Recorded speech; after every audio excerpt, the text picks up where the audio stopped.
Doctor साहब, आज जो है DGIS-PR की जानब से जिस तरह कहा गया कि अज़्म इस्तेकाम ऑपरेशन नहीं है, दहशतगर्दी के खिलाफ वसी मुहिम है, इंतहाई संजीदा इशूज़ को सियासत की नज़र किया जा रहा है। ये तो पहले दिन से मेरा तो यही तासुर रहा है कि ये ऑपरेशन नहीं है और ये एक इस्तेकाम लाने की कोशिश है मुल्क में, और इस्तेकाम आएगा तो मुल्क चलेगा। लेकिन मसला ये है कि लफ्ज़ ऑपरेशन तो मैंने इस्तेमाल नहीं किया, लफ्ज़ ऑपरेशन तो शायद सरकार की तरफ से इस्तेमाल हुआ था। तो एक तो ये उन्होंने वजाहत की आज, जो बड़ी बहुत अच्छी की। फिर उन्होंने ये जो बन्नू का अफसोसनाक वाक़या पेश आया उसके बारे में बताया पूरा, और साथ ही जो है वो उन्होंने बुनियादी तौर पे तो सारी बातें वही हैं जिसके ऊपर एक कंसेंसस है। बस अब ये डिजिटल दहशतगर्दी जो है इसकी ज़रा वजाहत होना थोड़ा ज़रूरी है कि ये क्या है, क्योंकि डिजिटल दहशतगर्दी जो है, क्या वो एक्स है, क्या वो मतलब है कि एक डिजिटल दुनिया है ना पूरी, मतलब उसका एक हिस्सा हो सकता है सोशल मीडिया, लेकिन डिजिटल जो है वो तो ये घड़ियाँ भी डिजिटल हैं। मतलब एनालॉग से डिजिटल तो एक ऐसी टर्म है जो कि हम कह रहे हैं ना, अपना डेटा को भी डिजिटलाइज करना है। तो अब ये डिजिटल दहशतगर्दी जो है वो मेरे ख्याल से सोशल मीडिया के ऊपर उसके कोई टूल्स ऐसे हैं जो इस्तेमाल हो रहे हैं जिसकी तरफ शायद उनका इशारा था। लेकिन डिजिटल का जो लफ्ज़ है, जहाँ तक मेरी नाक़स अकल में, डिजिटल तो दुनिया पूरी है, इस वक्त हम डिजिटलाइज्ड दुनिया में दाखिल हो चुके हैं। ये फोर्थ रेवोल्यूशन के बाद, फिफ्थ तो AI वाला है ना, फोर्थ के बाद तो दुनिया डिजिटल पे जा चुकी है।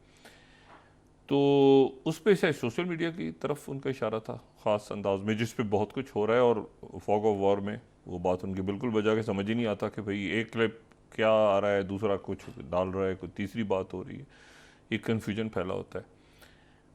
और उसमें जो है वो, और ये कोई नई बात नहीं होती, हमेशा जंगों में पहली कैजुअल्टी जो है वो ट्रुथ ही होती है, कहीं पर भी ऐसा हो तो। लेकिन ये कि रियासतों का फिर ये काम होता है कि वो जो है वो मतलब आज की दुनिया में इंफॉर्मेशन इतना बड़ा टूल नहीं है जितना डिसइंफॉर्मेशन है।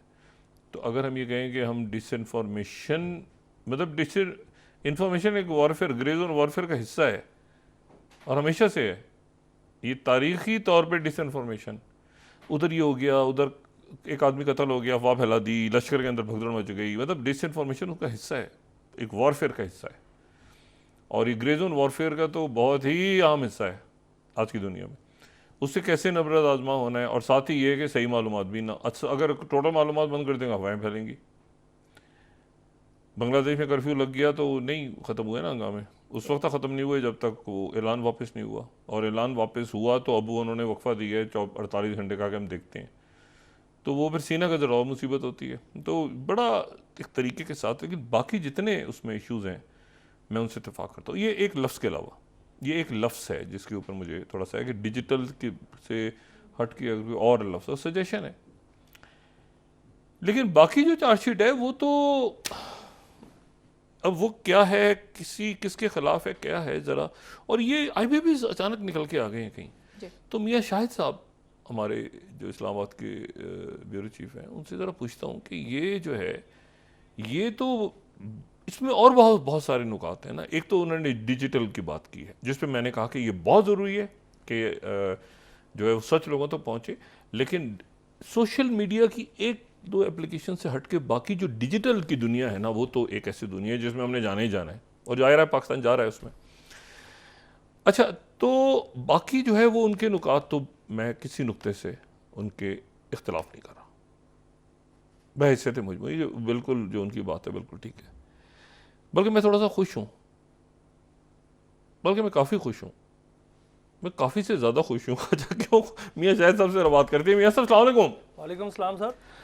मियाँ साहब, ये जो आज की प्रेस कॉन्फ्रेंस है, एक तो उसका पहलू है ना कि बन्नू का जो सानिया पेश आया, और वो बड़ा ज़रूरी है कि हमें पता चले कि भाई हुआ क्या है वहाँ पे, किसने क्या किया पहले। और अगर देखें, आपको याद है वो कराची में एक वाक़या हुआ था, वो रेंजर्स की तरफ से वो ज़्यादती हुई थी, तो उसके बाद वो रेंजर्स के एहलकारों पे हो गया था। तो ये भी ऐसा भी उधर से अगर लोग घुसे हुए हैं बीच में, जो एक अमन मार्च हुआ, चलिए अमन के लिए रहा है, उसमें लोग घुसे हुए हैं और उनके पास असला है और वो मार रहे हैं गोलियाँ, तो उसकी भी तहकीकात होनी चाहिए।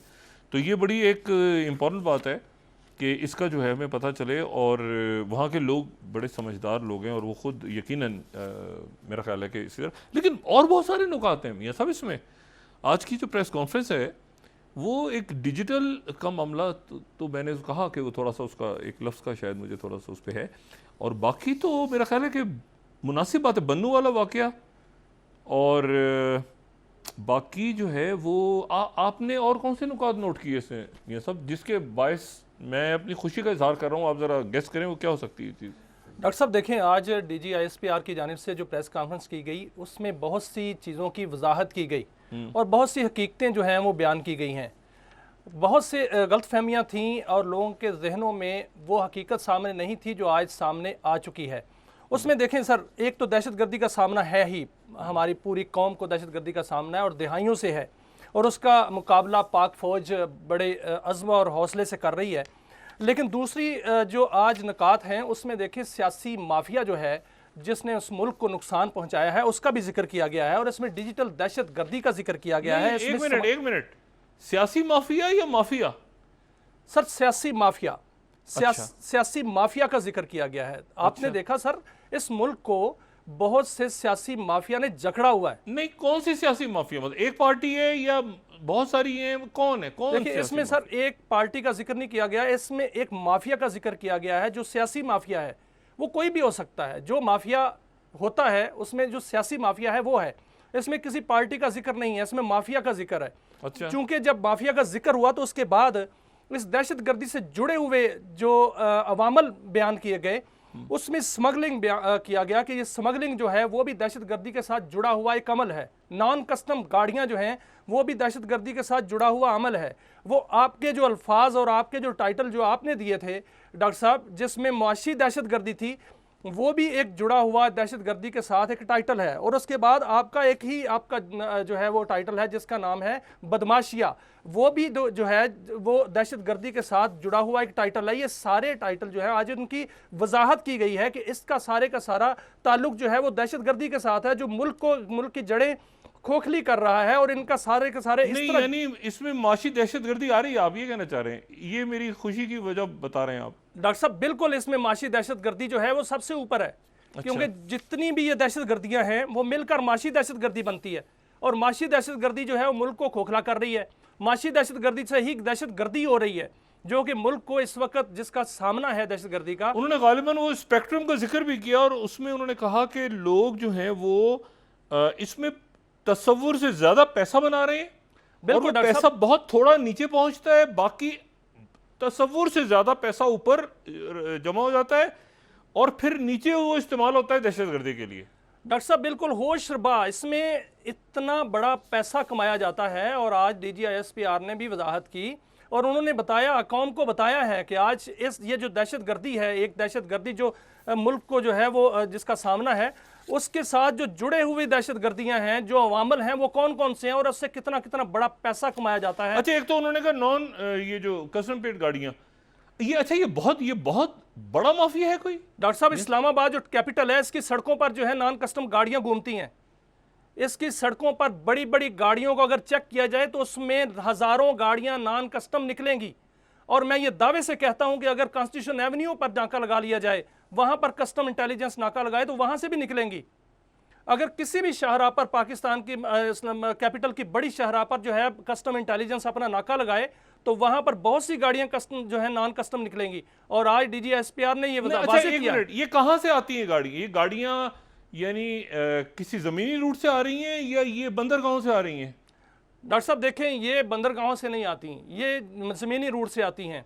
ये सारा आपका जो अफ़गानिस्तान की पट्टी है वहाँ से आती हैं, ईरान की पट्टी से आती हैं, कुछ जो है बंदरगाहों से भी आती हैं, लेकिन ज़्यादा सोर्स जो है वो इस तरफ है, अफ़गानिस्तान की पट्टी है। वहाँ से जो है वो बड़ी तादाद में जो नॉन कस्टम गाड़ियाँ हैं वो इस्लामाबाद में फिर रही हैं। बाकी मुल्क के दीगर हिस्सों को छोड़ें सर, इस्लामाबाद के अंदर बड़ी बड़ी गाड़ियाँ जब फिरेंगी तो उनके अंदर जो है वो पैसा जो है वो सर्कुलेट होता है। वही पैसा जो है वो दहशतगर्दी के लिए, फाइनेंसिंग के लिए इस्तेमाल होता है। आज इसी चीज़ की वजाहत की गई है और यही चीज़ जो है फिर माशी दहशतगर्दी बनती है, यही चीज़ जो है बदमाशिया जो है इसको इस्तेमाल करता है और यही चीज़ जो है वो सियासी माफिया जो है वो इसको इस्तेमाल करता है और यही चीज़ पूरी दुनिया, पूरी पाकिस्तानी कौम को गुमराह भी कर रहा है और पाकिस्तानी कौम का जो है उसके जो बुनियादी जो है मुल्क की वो भी खोखला कर रहा है। और इसी के ख़िलाफ़ जो है वो अज़्म इस्तेहकाम जो जिसको आप मुहिम कह लें, ऑपरेशन कह लें, मैं तो इसको इसलिए ऑपरेशन कहता हूं कि सर्जरी की ज़रूरत है। अगर ये सब कुछ अच्छा, यानी मैं जो बात समझा हूं उनकी प्रेस कॉन्फ्रेंस से, जो बुनियादी बात समझा हूं कि ये सारा जो दहशतगर्दी और ये सारा धंधा, ये बुनियादी तौर पे इसके पीछे पैसा काम कर रहा है। बिल्कुल और वो पैसा जो है वो चाहे मतलब कुछ लोग तो ब्रेन वॉश होंगे चले, लेकिन एक पैसा है जो कि ये मुख्तलिफ वारदातों के पीछे मुख्तलिफ माफियाज, अच्छा माफिया तो देखें, एक तो हम कह रहे हैं ना कि सरहद पार इधर उधर, लेकिन मुल्क के अंदर भी ऐसी माफियाज हैं जो अपने मफादात के तहफ़्फ़ुज़ के लिए कहीं मुजाहरा करवा दिया, कहीं हड़ताल करवा दी, ये मैं सही समझ रहा हूँ, हंगामा करवा दिया, ये कानून गलत पास हुआ, ये सही पास हुआ, अपने मफादात के तहफ़्फ़ुज़ के लिए वो रियासत को खोखला करते हैं। डॉक्टर साहब बिल्कुल हर शोबे में माफिया बन चुके हैं, हर तबकात में माफिया बन चुका है और वो माफिया अपना इतना स्ट्रांग है कि उसको तोड़ना बहुत मुश्किल है।